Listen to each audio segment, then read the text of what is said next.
In this episode, we're going from nothing installed to a fully working Go development environment.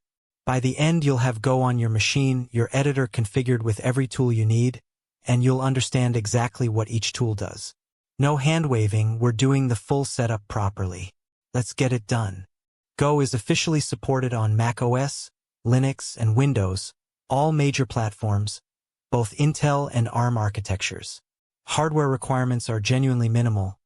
Any modern 64-bit CPU, 512 megabytes RAM minimum, though you'll want at least 2 gigabytes for a comfortable development experience, and about 350 megabytes of disk space for the Go installation, plus more as your module cache grows over time.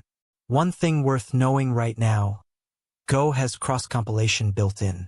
You can build a Linux binary from a Mac or a Windows executable from Linux with a single command, no VM, no Docker, no extra toolchain. We'll use this heavily later in the series. For macOS, there are two good options. The official PKG installer from go.dev/dl is the most straightforward. Download the file matching your architecture. Darwin AMD 64 for Intel Macs, Darwin ARM 64 for Apple Silicon. Double-click, follow the wizard. Done. Go installs to /usr/local/go, and the installer adds it to your path automatically. The alternative is Homebrew, brew install Go. This is convenient if you already manage software through Homebrew, and brew upgrade Go keeps it current. Both options work perfectly. Pick whichever fits your workflow. If after installation you run Go version and get command not found, you have a path issue. Add the export line shown on the slide to your .zshrc or .bash profile, run source/.zshrc, and you're set. On Linux, you have two routes. Your package manager is the most convenient. The commands for Ubuntu, Fedora, Arch, and Alpine are all on the slide. The downside is that distro packages sometimes lag behind the latest Go release by weeks or months. If you need the latest Go, and you usually want at least a recent stable release, use the official tarball instead. The tarball method is 4 commands. Download, remove any existing installation, extract to /usr/local, add to path. I'd recommend adding the export line to your .profile or .bashrc rather than just running it, so it persists across sessions. After running source/.profile, Go version should work immediately. On Windows, the MSI installer from go.dev/dl is the recommended path. Download the Windows AMD64.msi, run it, click through the wizard. Go installs to C:\program files\go, and the installer registers that path automatically. If you use Wingit, Windows built-in package manager, Wingit install golang.go does the same thing in one command. The one thing to watch: path changes don't apply to terminal windows that are already open. Always open a fresh PowerShell or command prompt after installation before running Go version. A brief note on version managers. If you work across multiple projects that need different Go versions, the G tool is the simplest option. Install it, run G install 1.23.4, then switch with G 1.23.4. Go 1.21 also introduced built-in toolchain management. You can pin a specific toolchain in your go.mod file and Go will download it automatically. For most developers just getting started, the official installer and keeping Go updated is all you need. Once installed, open a fresh terminal and run Go version. You should see something exactly like what's on the slide. Go version Go 1.23.4 Darwin/ARM 64. 3 pieces of information: Go version, operating system, and CPU architecture. If this command isn't found, jump to the troubleshooting slide. The second command every new Go developer should run is go env.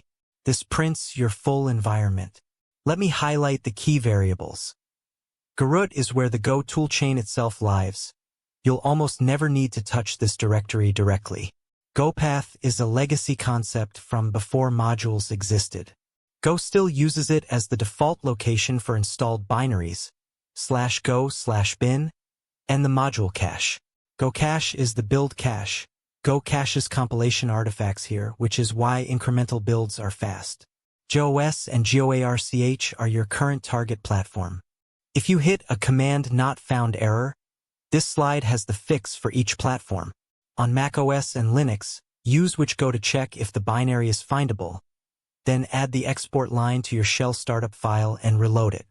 On Windows, check environment variables in System Properties and add c:\program files \go\bin to the system path. Then open a new terminal. For writing Go code, you have several solid choices. VS Code with the Go extension is the most widely used setup and what I recommend for this course. It's free, well-supported, and the extension is maintained by the Go team at Google.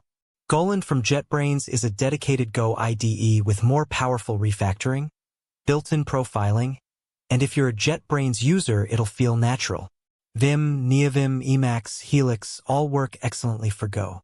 The important thing is that they all rely on the same underlying engine, Goppals, Go's official language server. Whether you use VS Code or Vim, Goppals is doing the completion, error detection, go-to-definition, and refactoring work. Installing the extension is 3 steps. First, open the Extensions panel with Command+Shift+X on Mac or Control+Shift+X on Windows. Search for Go, and install the one published by Go team at Google. Verify the publisher name to make sure you have the official one. The second step happens the first time you open or create a .go file. The extension will notify you that Goppals isn't available and ask you to install tools. Click Install All. This is important. Don't skip it. What you're installing. Goppals is the language server that powers everything. DLV is the Delve debugger that lets you set breakpoints and step through Go code line by line. Static check is a highly precise linter that catches bugs that the compiler misses. Goddess generates test function boilerplate automatically. These all install into /go/bin and you rarely interact with them directly, versus code calls them on your behalf. Open your user settings JSON, Command+Shift+P, then type Open User Settings JSON. The most important setting to add immediately is Format on Save, using GOFT as the formatter with source.organize imports enabled. Let me explain why this matters so much. Go has an official formatter called GOFT. The entire Go ecosystem, every open source project, every company using Go runs GOFT. There is no debate about code style in Go. With Format on Save, you write code in whatever style comes naturally and it gets formatted correctly on every save. You will never see a comment like "please add a space here" in a Go code review. This is one of Go's genuine quality of life improvements. The source.organize imports action is equally useful. On save, it automatically removes unused imports and adds missing ones, which eliminates a whole class of compile errors during development. Beyond the basics, let me point out a few features you'll use constantly. Auto-completion with full documentation on hover. Inline error highlighting in real time, no separate compilation step needed. Go-to-definition with Control+Click or F12, which works not just for your own code but right into the standard library source. The integrated debugger with breakpoints. And test runner inline links that appear above every test function, letting you run or debug individual tests from the editor. A quick but important structural point. Before Go 1.11, all Go code had to live inside a specific $GoPath/src directory tree. That era is completely over. With Go modules, the standard since Go 1.13, your projects can live anywhere on your file system. The only structural requirement now is at the project level. Create a directory, run Go mod init with your module name, and you have a complete Go project. The go.mod file this creates is your project's module descriptor. It declares the module name and the Go version. Your module name is typically a path like github.com/yourname/project name, but locally it can be anything.